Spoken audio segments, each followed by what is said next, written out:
Bem-vindos ao HC Comunica, o podcast que conecta você ao Hospital de Clínicas da Universidade Federal do Triângulo Mineiro. Aqui, ensino, pesquisa e assistência são as nossas prioridades. Por isso, vamos divulgar os serviços oferecidos pelo SUS de maneira clara e acessível. Eu sou a Luana Cunha. E a cada novo episódio, teremos um bate-papo descontraído com profissionais de diferentes áreas que trarão temas relevantes e poderão tirar dúvidas da população.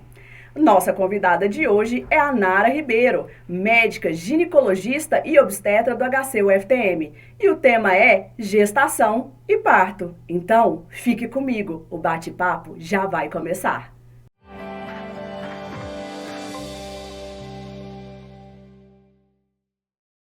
Primeiramente, eu gostaria que você falasse um pouquinho para o nosso público sobre sua trajetória profissional. Como que você optou pela medicina e chegou na especialização que você está hoje, que é tão bonita, né? Bom, Luana, eu acho que tudo veio ali da infância, né? Pelo que eu me lembro, a minha mãe, na verdade, ela que me recorda que desde pequenininha eu falava que pretendia ser médica, mas a escolha da ginecologia e obstetrícia acabou acontecendo ao longo da graduação, especificamente no último período, no último estágio. Eu lembro exatamente que foi em maio, meu último estágio na ginecologia e obstetrícia, em junho eu me formaria. Eu mudei para Uberaba em 2002, né? Não sou daqui, embora seja mais uberabense do que tijucana, porque eu sou de Tuiutaba. Mudei para cá em 2002, né? Fiz, enfim, o ensino médio, o cursinho. Ingressei aqui na Universidade Federal do Triângulo Mineiro, onde eu fiz a minha graduação. E como eu falava, no meu último estágio, né? Eu sempre gostei muito de ginecologia e obstetrícia, principalmente obstetrícia. E eu tive a grande oportunidade de diretamente assistir um parto normal. E aí parece que, bom, dentre outras possibilidades que eu tinha, eu optei pela ginecologia e obstetrícia. Formei aqui, fiz residência aqui, e em 2019, porque eu terminei a residência em 2017, início de 2017, e havia prestado concurso em 2019, eu regressei como, então, preceptora, né, médica aqui da instituição de serviço. Para a gente iniciar, já tinha falado aí no nosso chamado, que é gestação e parto, nosso tema. A gente, no dia 15 de agosto, aconteceu uma campanha de conscientização. Às vezes as pessoas olham esse tipo de campanha e falam assim, ai, que bobagem, pra que isso? É só pra ficar enchendo tela e não sei o quê. Mas ninguém melhor que você para falar qual é a importância de existirem campanhas igual do dia 15, né, que foi o dia da gestante, comemoração do dia da gestante. Explica um pouquinho pra gente o objetivo desse tipo de campanha. Bom, Ana, eu entendo, né, eu acho que as mulheres, especialmente as mães, né, que estão acompanhando a gente, que a gestação, ela é uma fase única, singular na vida da mulher e extremamente transformadora. Então eu acho que esse tipo de campanha é muito importante, principalmente para a gente levar informações acerca dessa fase, né, de vida, seja da gestação, conversar também sobre o parto, e já a gente vai falar sobre isso, o pós-parto, preparar, não só física, mas principalmente emocionalmente, a mulher e a sua família, né, para tudo que ela vai viver a partir dali. E aí a gente fala também, né, da importância do segmento pré-natal, que eu também vejo como uma enorme janela de oportunidade, porque muitas vezes o único momento que a mulher acessa o serviço de saúde, inclusive de forma mais rápida, é quando ela está grávida. Então, muitas mulheres, né, sem sentir nada, assintomáticas, não buscam rotineiramente o ginecologista, né, vão geralmente quando tem um sintoma ou outro. Isso. Embora a gente tenha rastreamento, né, não é o foco da nossa conversa, mas a gente tem alguns rastreamentos a serem realizados. Então, quando essa mulher adentra o serviço de saúde, né, ela vai ser muito bem cuidada, né, ela vai não cuidar só dela, mas também do seu bebê. E aí uma forma da gente, né, promover saúde, prevenir algumas condições e diagnosticar de forma oportuna, né, outras condições que poderiam impactar significativamente a vida não só dessa mulher, mas principalmente do seu bebê. Então, da importância da gente conversar, né, e se atentar a essas campanhas. Isso. Informação nunca é demais, né, gente? Inclusive, a gente está aqui para isso, para passar informação para vocês. E pegando o gancho da campanha e da sua fala aí, você falou sobre pré-natal. Existe ainda muitas mulheres que não fazem um pré-natal correto, às vezes nem faz esse acompanhamento? Bom, infelizmente, eu não vou falar que será a grande maioria, mas sim.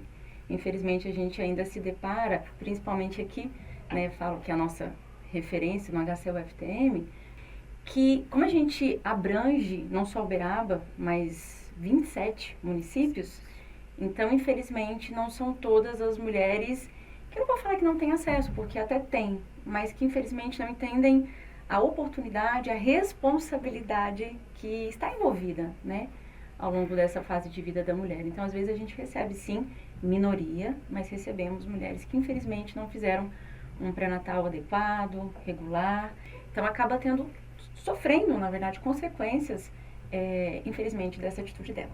Mais que a gente saiba que melhorou muito, que você acabou de falar, é a minoria, graças a Deus, que chega aqui sem fazer um pré-natal, mas chega, gente, né? E se chega, existe uma falha aí no sistema que a gente quer levar a informação para vocês para que não ocorra. A nossa preocupação, assim, é com você, mulher que está gestando, que quer ser mamãe, que quer que seu bebê venha ao mundo da melhor maneira possível. Então, ninguém melhor que a Nara para falar pra gente quais os riscos que essa mulher pode evitar fazendo essa realizando exame gestacional de forma adequada, fazendo esse pré-natal adequadamente.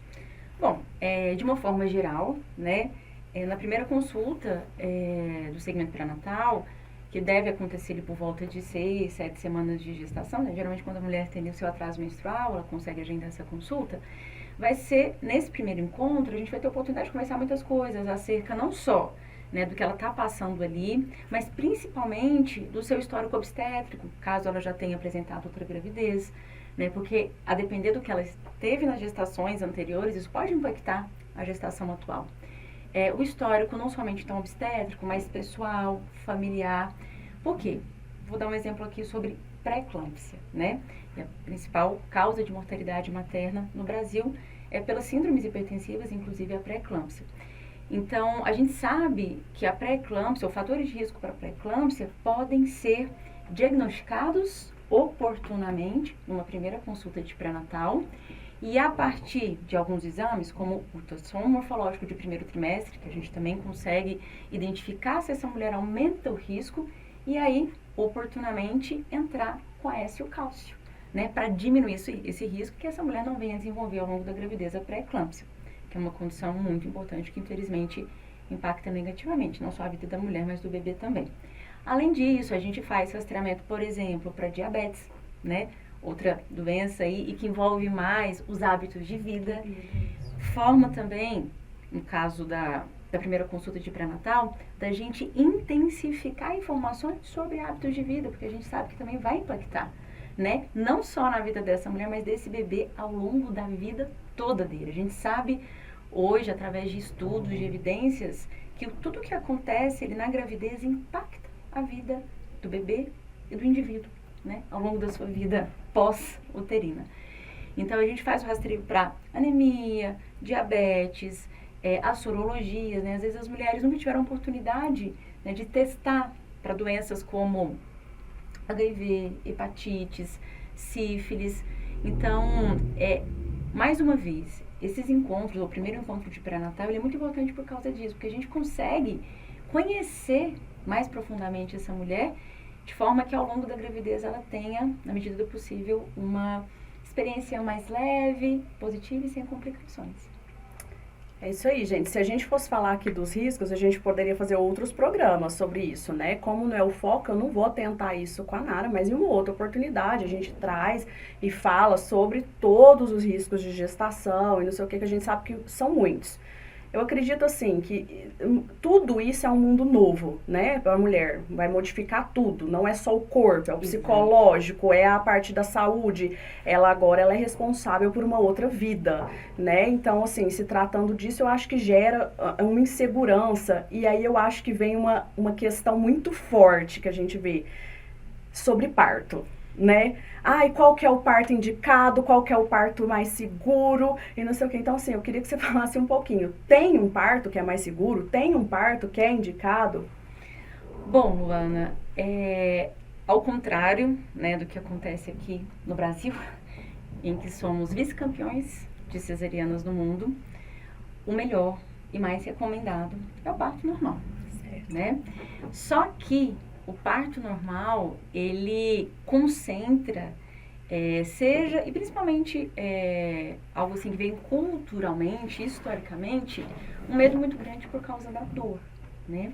E sempre enfatizo isso, não só no consultório, né, que faço esse tipo de atendimento também, na obstetrícia, mas aqui, né, no nosso ambulatório, eu faço ambulatório de pré-natal também, enfatizo isso muito com os internos, com os residentes, da importância na primeira consulta de pré-natal, ou quanto antes, a gente conversar sobre vias de nascimento.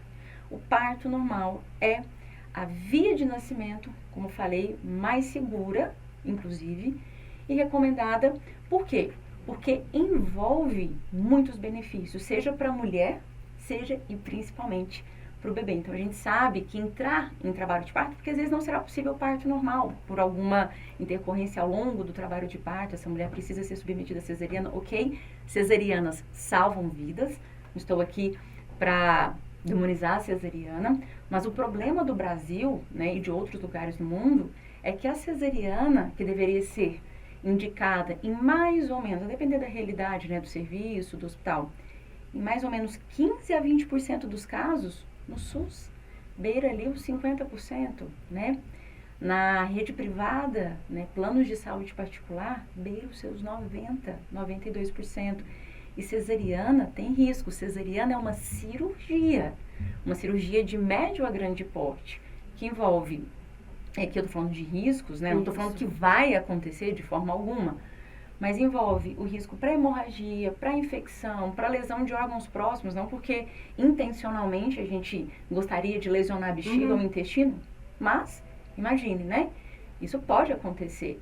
E depois, ao longo da vida da mulher, ela pode ter uma dor pélvica, né? E principalmente impactar o futuro obstétrico dessa mulher, porque quanto mais cesarianas, maior o risco numa gestação futura.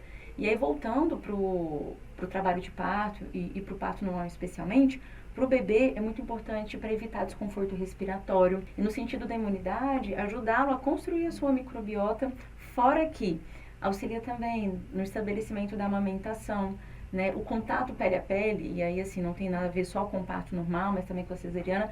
Então assim, a gente precisa desmistificar tudo que envolve o parto normal como uma forma que não é segura de nascimento, quando na verdade é a mais recomendada, né? E aí vem a questão da dor. Sim, o parto normal envolve dor. Só que a gente precisa também desconstruir essa ideia que dor é sinônimo de sofrimento, porque não é. Uma coisa é você ter uma cólica de rins, ok. O que essa cólica vai contribuir para a sua vida? Nada. Vai te gerar dor, vai te gerar sofrimento. Agora, quando a gente trata do trabalho de parto, do parto normal, ele tem um propósito, né? É um processo para que você dê vida a uma vida. Sim. Então, até do ponto de vista emocional, da cascata hormonal que acontece ali, ainda que essa mulher vá para uma cesariana, entrar em trabalho de parto impacta não só a parte física, mas também a emocional da mulher. Eu não estou falando que o pós-parto seja tão fácil assim, né? Ele é um tanto desafiador, né? A mulher, a família, o bebê, eles estão se conhecendo, né? Estão construindo uma nova rotina, mas entrar em trabalho de parto e o parto normal ajuda inclusive nisso. A gente precisa de um tempo, o trabalho de parto nos oferece isso, né? Para processar física e emocionalmente tudo o que está acontecendo. E a gente consegue manejar a dor, né? Às vezes falta esse tipo de informação. Então, o que eu vou fazer com a dor? Bom, primeiro entender que a dor não é sofrimento, que ela vem e que ela volta, né? Algumas pessoas falam até que as contrações são como ondas, né? E a pausa, tem mulheres que inclusive dormem entre uma contração e outra. A pausa ela é muito importante. Então, a forma também que esse trabalho de parto é conduzido faz muita diferença, né? O quanto essa mulher se sente segura, né? Se sente confortável, se sente confiante. Então, a gente consegue manejar a dor, né? Seja de forma não farmacológica, né? Através da água quente, massagem, aquela bola, né? Da fisioterapia, do pilates, música, acupuntura, né? Se o serviço dispor, por exemplo, se tiver ali um profissional.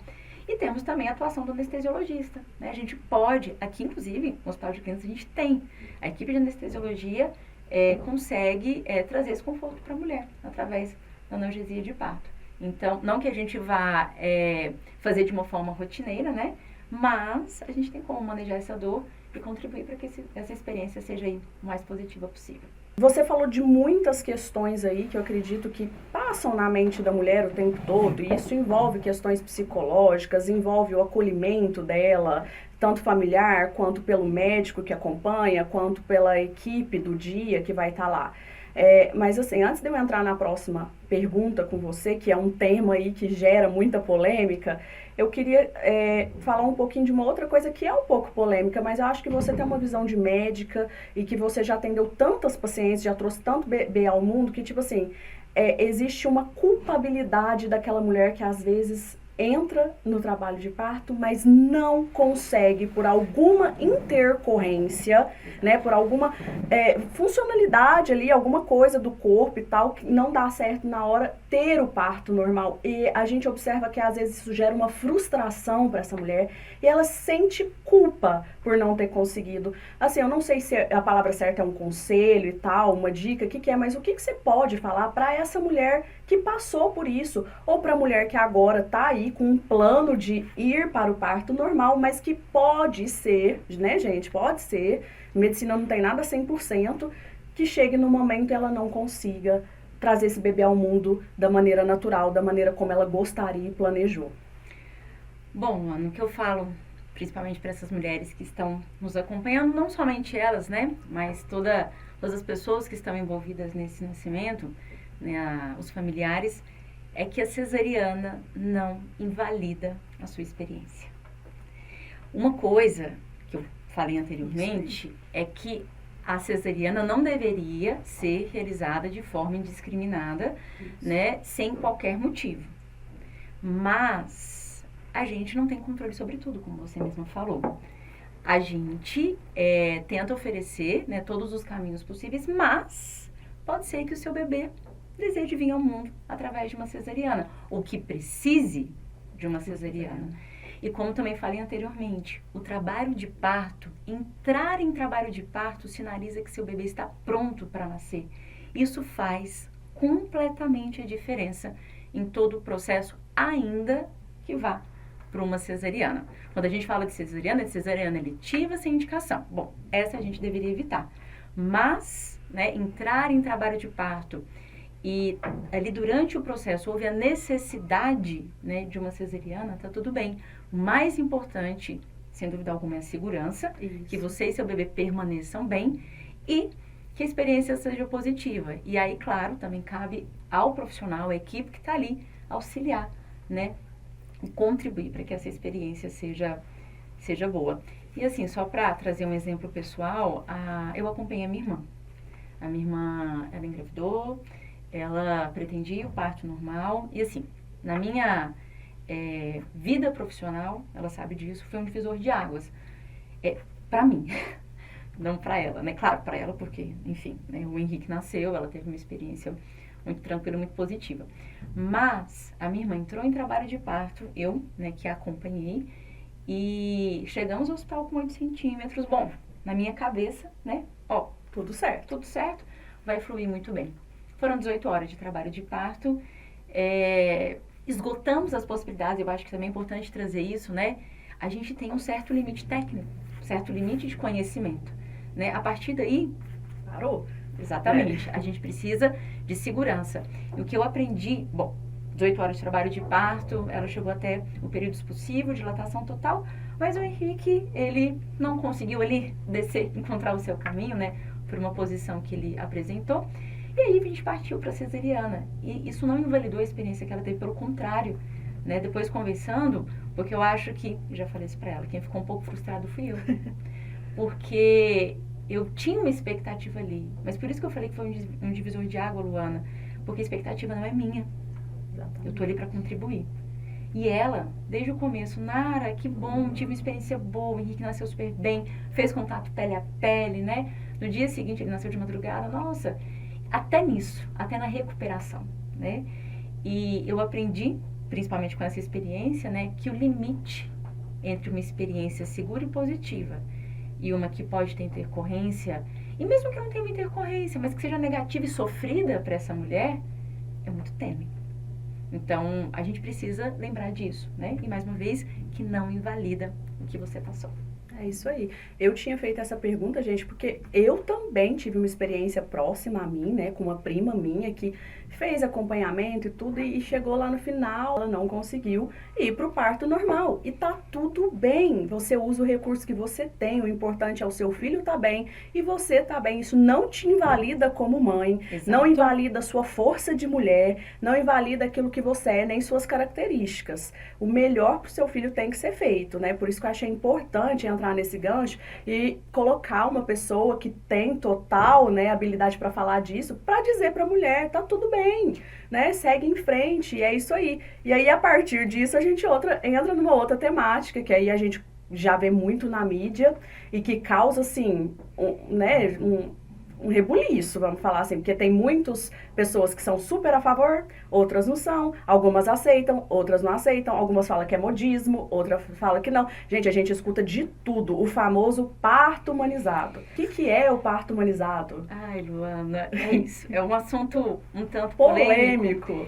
E assim, só abrindo um parênteses aqui, eu agradeço muito, muito mesmo a oportunidade que a Ana Luísa, você, né, através desse podcast, me permitiram, porque até para mim foi uma desconstrução, né? As pessoas às vezes associam muito o meu nome, a minha assistência, à humanização do nascimento, né? E às vezes as pessoas até olham, inclusive alguns colegas, né, de uma forma mais assim, enfim, diferente, mas eu acho que é por falta de entendimento do que é isso. Quando eu falo de desconstrução, é importante a gente entender o que acontecia antes para chegar até esse conceito, né, de humanização do nascimento, que hoje em dia a gente tenta evitar um pouquinho, mas eu acho que fica mais fácil para as pessoas associarem, né? Hoje em dia a gente diz que é um nascimento respeitoso, né? É o que você falou, de respeitar, né, de entender e respeitar as escolhas daquela mulher, daquela família. Mas assim, historicamente, até mais ou menos um século atrás, a gente tinha os nascimentos acontecendo em casa, partos domiciliares, geralmente assistidos por parteiras, né? Um médico, ele não estava inserido, ou quando chamado, né, era no momento ali que já havia, quem sabe, um trabalho de parto mais arrastado, e alguma complicação às vezes poderia acontecer. Nesses últimos 100 anos, o parto ele foi transferido desse ambiente hospitalar, não, desse ambiente domiciliar para o hospital. E a gente passou a ter, então, um modelo de cuidado que a gente diz tecnocrático, biomédico, com a inserção, principalmente, né, do médico nesse cenário. Por um lado foi bom, sem dúvida alguma, porque veio, por exemplo, anestesia com a cesariana. Mais uma vez, cesariana salva vidas, né? Veio analgesia, né? Veio o conhecimento de condições que a gente poderia interferir, que a gente poderia reduzir o risco de acontecer. Então, nesse sentido, foi muito importante. Só que esse modelo acabou colocando o médico no centro do cuidado. Não é o médico, é a mulher que é o foco do nosso cuidado. Então, a humanização do nascimento veio como um resgate da autonomia, do protagonismo da mulher, né, de entender que aqui a gente compartilha decisões a partir de informação e que essas informações não vieram da minha cabeça ou da cabeça de quem presta esse tipo de assistência, mas são evidências, são estudos que foram feitos nos últimos anos e que têm validação científica, né? A gente continuamente tem e deve estudar. Então, tudo que a gente pratica dentro, digamos, da humanização, tem respaldo científico. E mais importante não, acho que tão importante quanto tudo que eu falei, né, de resgatar esse cuidado voltado para a mulher, né? De sempre se atualizar, né, colocar ali o que há de melhor, reduzindo assim intervenções que a gente sabe que são desnecessárias, inclusive a cesariana sem indicação ou outras, né? Por exemplo, a gente pode depois conversar sobre isso, mas também envolve uma equipe multiprofissional. A gente não faz nada sozinho, né? Então, eu estou falando do ponto de vista de a gente ter uma equipe que cuida dessa mulher, se complementa o cuidado, mas cada um tem um olhar diferente. O médico, a enfermeira obstétrica, o obstetriz, o fisioterapeuta, ao longo da gravidez, no parto também, o anestésio, o pediatra, né, o psicólogo. Então, é importante, educador físico, né, o profissional de educação física, exercício físico é importante. Se possível, uma nutricionista aí, Uma gente. nutricionista. Mas assim, eu falo, então assim, essa equipe é muito importante, mas quando eu falo ali do parto, da assistência direta ao parto, ter essa equipe, né? É fundamental. É fundamental. Então, a humanização na cabeça de muitas pessoas, né, no imaginário popular, às vezes é aquele parto que acontece na banheira, Isso. em casa, que é desassistido. Não, de forma alguma, como eu falei, a gente tem toda essa equipe que tem um conhecimento amplo, atualizado, que está ali para... A gente não promove, a gente tenta, né, contribuir, promover a melhor experiência que seja individualizada e segura para aquela mulher e para aquela família. Então, não, humanização não é modinha, né? Isso aí. Inclusive, isso já tem desde 2000, 25 anos. Pelo Ministério da Saúde, existe uma diretriz sobre, na verdade ela fala, né, sobre um pré-natal. Então, não é só relacionado ao parto, mas um pré-natal que seja também humanizado. É o programa de humanização do pré-natal e nascimento. Então, como eu falei, a gente tem respaldo. O Ministério da Saúde, a Organização Mundial de Saúde, recomenda isso. Então, não, mais uma vez, não é modinha.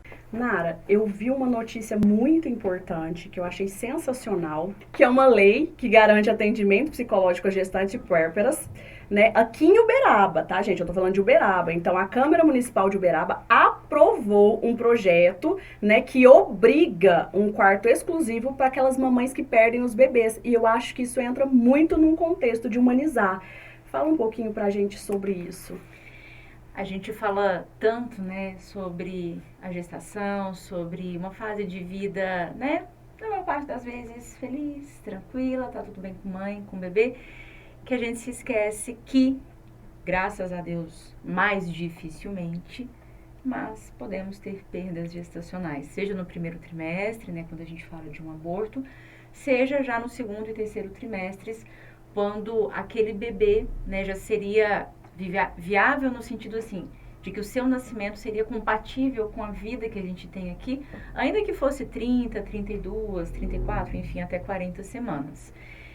E é um momento muito doloroso, muito delicado, em que essa mulher, né, está extremamente fragilizada, vulnerável, e que, como você mesma falou, o sentido ou o conceito de nascimento respeitoso, humanizado, o cuidado, ele precisa também se estender para essa mulher que infelizmente vem a perder o seu bebê.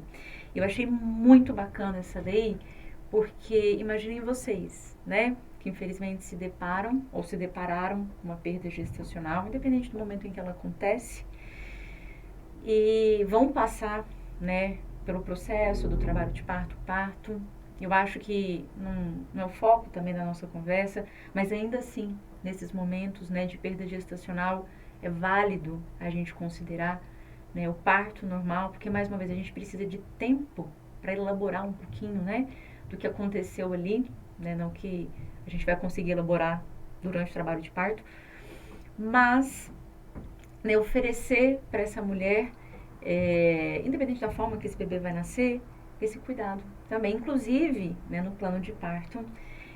Às vezes algumas mulheres ficam um pouco chocadas, eu acho que é essa palavra, quando vão ler esses modelos que a gente tem de plano de parto e se deparam com o luto perinatal.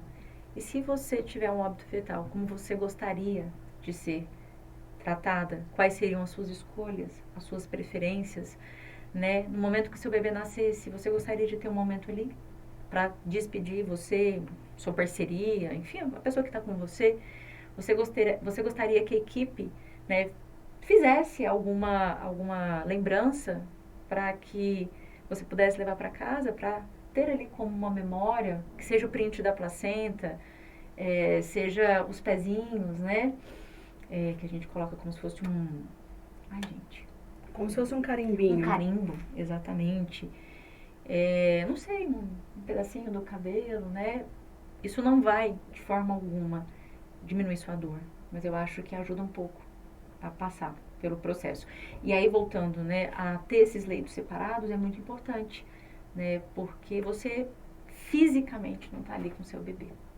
Então, imagino eu que deve doer muito, né, você compartilhar um quarto em que todas as outras mulheres, porque graças a Deus isso é mais raro do que, né, é mais uma exceção do que a regra, né, você ter ali, né, famílias com seus bebês, né, com as suas dificuldades, né, os seus desafios também, mas os seus bebês estão ali. Eles vão para casa com você. Então, é muito válido, muito importante nessa lei para poder reservar esses leitos para essas mulheres. Importante aqui a gente falar então um pouquinho, porque essa questão de parto humanizado entra muito na questão da violência obstétrica, certo? E na questão de direitos da gestante. E aí eu sei que vai surgir uma dúvida aqui, então eu vou botar a doutora Nara para falar também, questão de doula, né? Porque tem muita gente que não sabe nem o que é a doula. E muitas vezes nessa questão do parto humanizado, de entrar com os direitos da gestante, essa doula entra quase que como uma preceptora desse parto. Então, assim, eu queria que você explicasse também para aquelas pessoas que não entendem, não sabem do que se trata, não sabem se contratam ou não, se é importante ou não, é uma coisa muito individual, mas é importante a gente quebrar esses tabus, gente, e deixar especificado que existe esse serviço. Exato. E que ele pode ser prestado para você que queira, para você mulher que se sente segura tendo isso. Eu até sei, eu sou, né, mas que existe uma questão de poder escrever o que você quer no parto. Plano de parto. Isso, achei super interessante. Então, a doutora Nara vai falar um pouquinho pra gente sobre isso. Bom, existe sim uma confusão, né, sobre a atuação, né, de alguns profissionais dentro desse cenário do parto. E aí, primeiro, o acompanhante. Você tem direito a um acompanhante, porque às vezes isso vai invalidar em alguns lugares, mas não a presença da doula. Você tem direito a um acompanhante desde o momento que você entra no hospital para ganhar o seu bebê, até o momento que você vai embora. Certo. Ponto. Você decide quem vai ser o seu acompanhante. E aí temos a equipe. A doula, aqui em Uberaba, né, a gente tem, acho que na maior parte dos lugares, não sei se é uma lei nacional, mas aqui a gente já tem a lei da doula, né, que permite essa profissional, essa pessoa, geralmente uma mulher, né, acompanhar a gestante ali no seu trabalho de parto e parto. Então, quem é a doula? É uma profissional que ela não precisa ser necessariamente da área da saúde, certo? Nem precisa sequer ter uma formação, mas ela precisa fazer um curso, né? Agora eu não consigo detalhar muito bem sobre o curso, isso. Mas ela precisa fazer um curso. Ela entende sobre os passos, os períodos do trabalho de parto, não tão profundamente, tecnicamente, como o médico obstetra, como a enfermeira obstétrica obstetriz, mas essa pessoa, essa mulher, essa profissional, ela está ali por um apoio físico e emocional.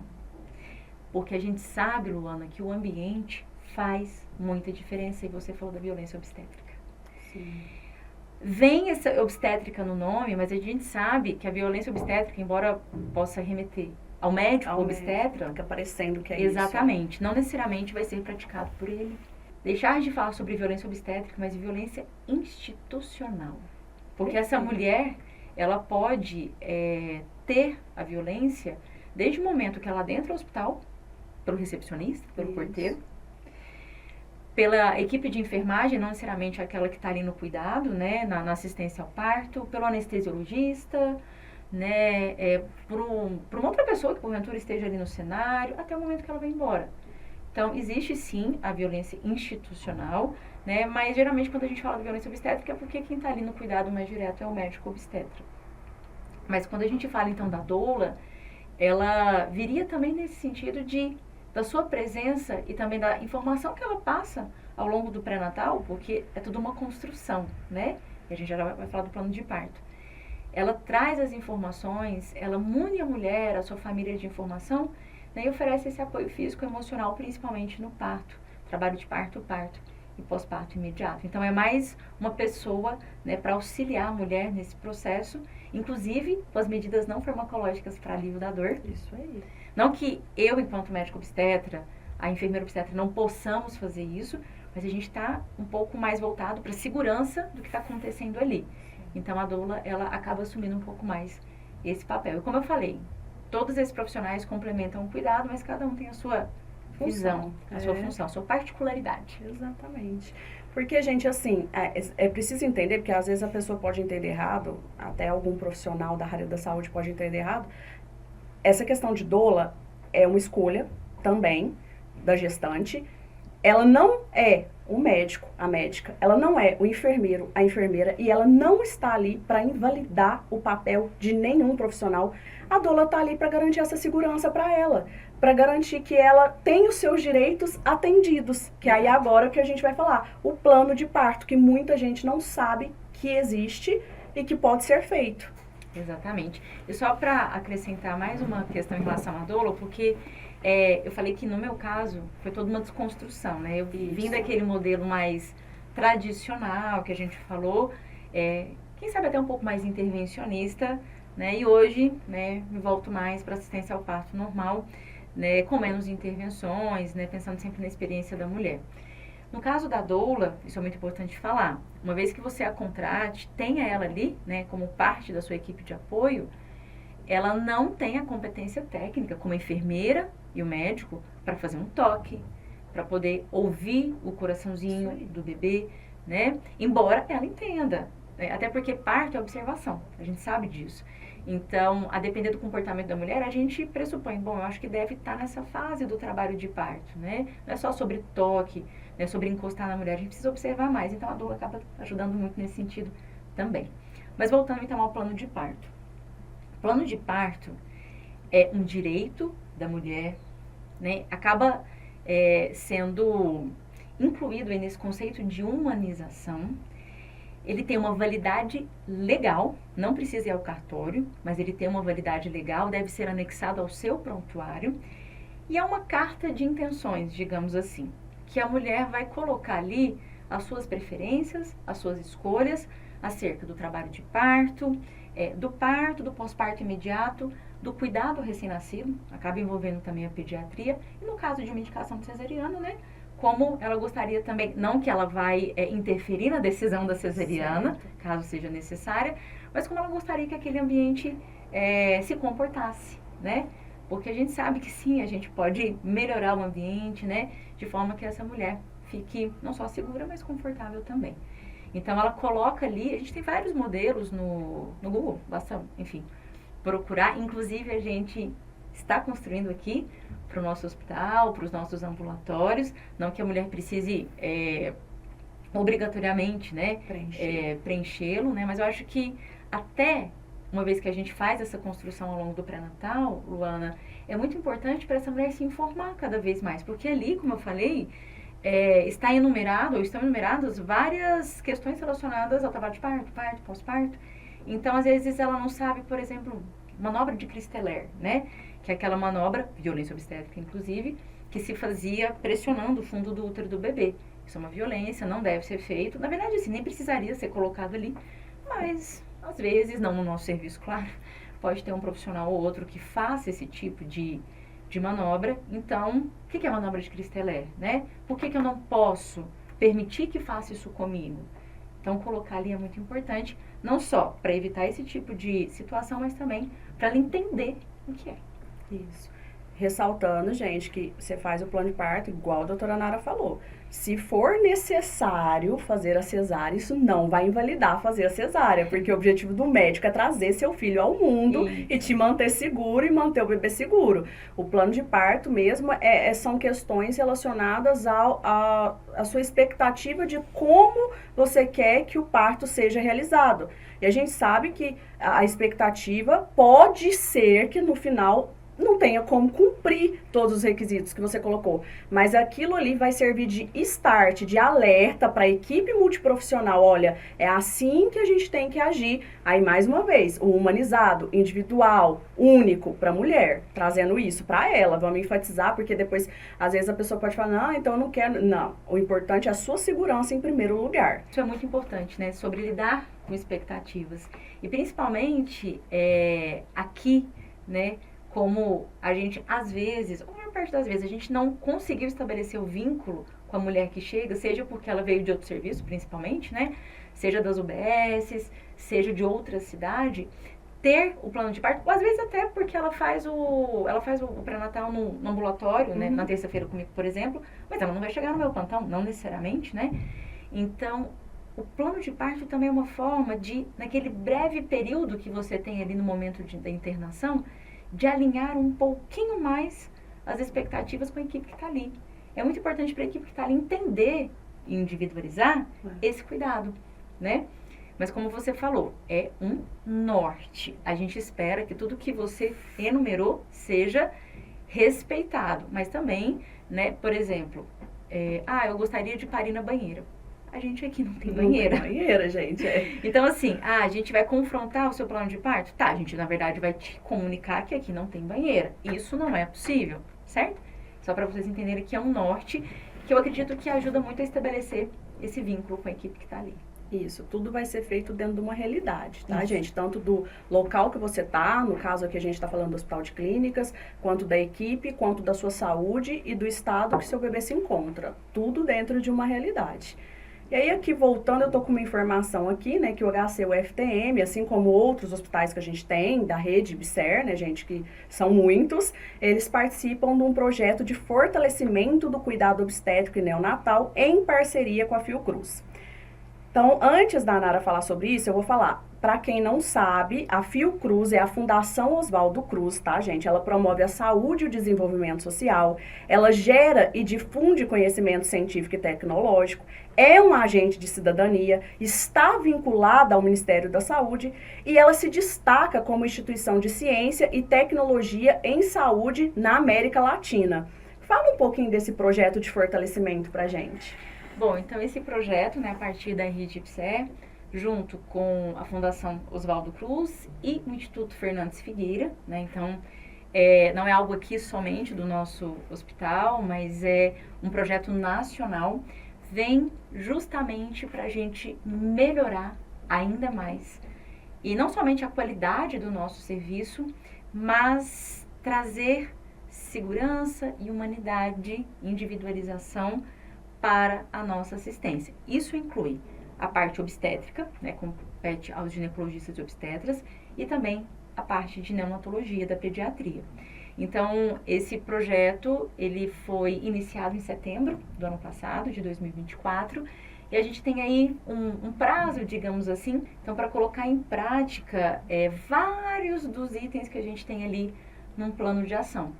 Então, a gente tem pessoas não somente daqui, né, profissionais não somente daqui, do Hospital de Clínicas, que estão envolvidas nesse projeto, mas também pessoas que vêm de fora para nos orientar, para nos, inclusive, monitorizar, para ver se a gente está conseguindo aí estabelecer esse plano de ação. Isso envolve não somente a parte hospitalar, mas a parte também, né, de assistência lá no ambulatório, de pré-natal, porque tudo começa lá.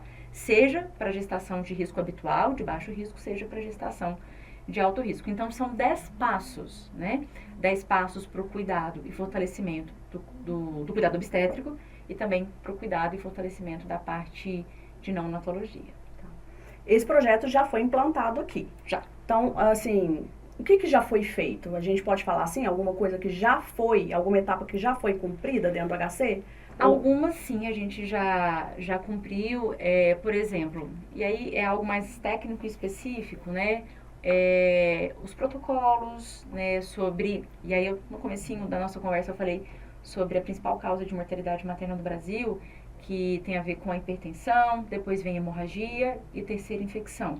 E aí, então, dentro desses protocolos, né, principalmente relacionados às principais causas de mortalidade materna, que é algo que a gente precisa urgentemente rever e diminuir, claro, a gente coloca também, né, e apresenta aos médicos residentes, à equipe de uma forma geral, né, todas as pessoas envolvidas no cuidado, esses protocolos, né, logo mais, porque assim, é um plano de ação, teremos o treinamento. Outra coisa que foi, para mim, o ápice, claro assim, que todo projeto é importante, né, mas o ápice é a construção do nosso centro obstétrico. Então, a gente tem um serviço que até pouco tempo não tinha um centro obstétrico. E a estrutura faz muita diferença, né, na assistência para essas mulheres, para essas famílias. Então, é algo que ainda não está pronto. A gente espera que até o início do ano que vem já estejamos aí, né, porque a construção está todo vapor do centro obstétrico. Isso vai fazer muita diferença pra gente, principalmente para a privacidade, né, dessa mulher, porque mais uma vez, como eu falei, o ambiente faz muita diferença. Isso aí vai ser um ganho para a população, gente, para a população que é atendida aqui dentro do HC. Não só para os profissionais, porque vai facilitar a vida deles, né, de uma maneira geral, mas principalmente para a mulher, principalmente, aí também já entra uma questão que às vezes a gente pode falar, humanizado, aí pensa só, não, estrutura humanizada, nós vamos ter essa estrutura aí para vocês.